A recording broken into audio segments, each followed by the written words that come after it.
This is the color scheme that I use for my videos. Make sure you copy down the black.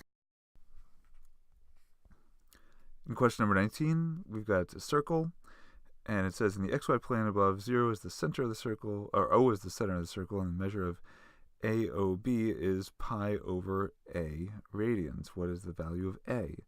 Well, you've got to know what radians are. Radians are very much like degrees, just like kilometers and miles. Radians and degrees are different ways of measuring the same thing. It's angular distance. So if you know what a degree is, a radian is very similar. It's just of different size, like a kilometer and a mile. Different systems.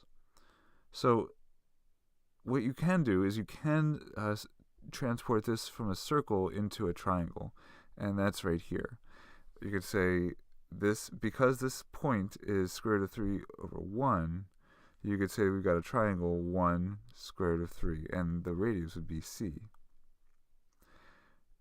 Now there's a couple ways of doing this. You could put them into the Pythagorean theorem and figure out that c is equal to 2, right here. Another way to do that would be to remember that we've got a long side, we've got a short side, and a long side. If you've got a relationship of 1 to square root of 3, then that's a 30, 60, 90 triangle.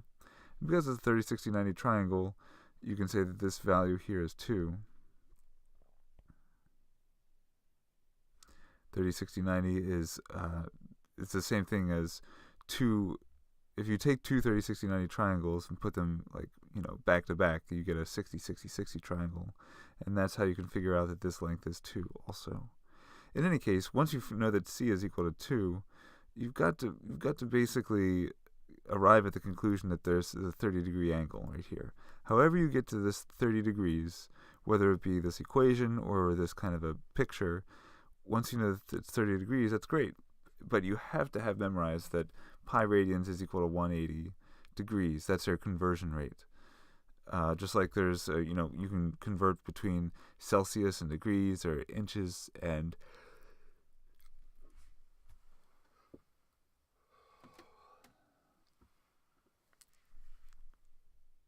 centimeters. You have to remember that there are pi radians is equal to 180 degrees. So if you were to divide them both by 6 in order to get the 30 degrees, then you'd get pi over 6 radians. So therefore, pi over a, pi over 6, a has got to equal 6. There are various shortcuts to this, but they're all requiring that you memorize certain aspects of this whole process. This is the process with the least amount of memorization. There are some people who have pi over 6 equals 30 memorized, and that's fine. Some people have this equation memorized, and that's fine. It's all shortcuts. Of course, it's a very short test, so you have to do things quickly, and the more you have memorized, the better. Some people have 1 square root of 3, 2 memorized. But in any case, 6 is the answer, and you get it using this process. That's the longest way of doing it with no memorization.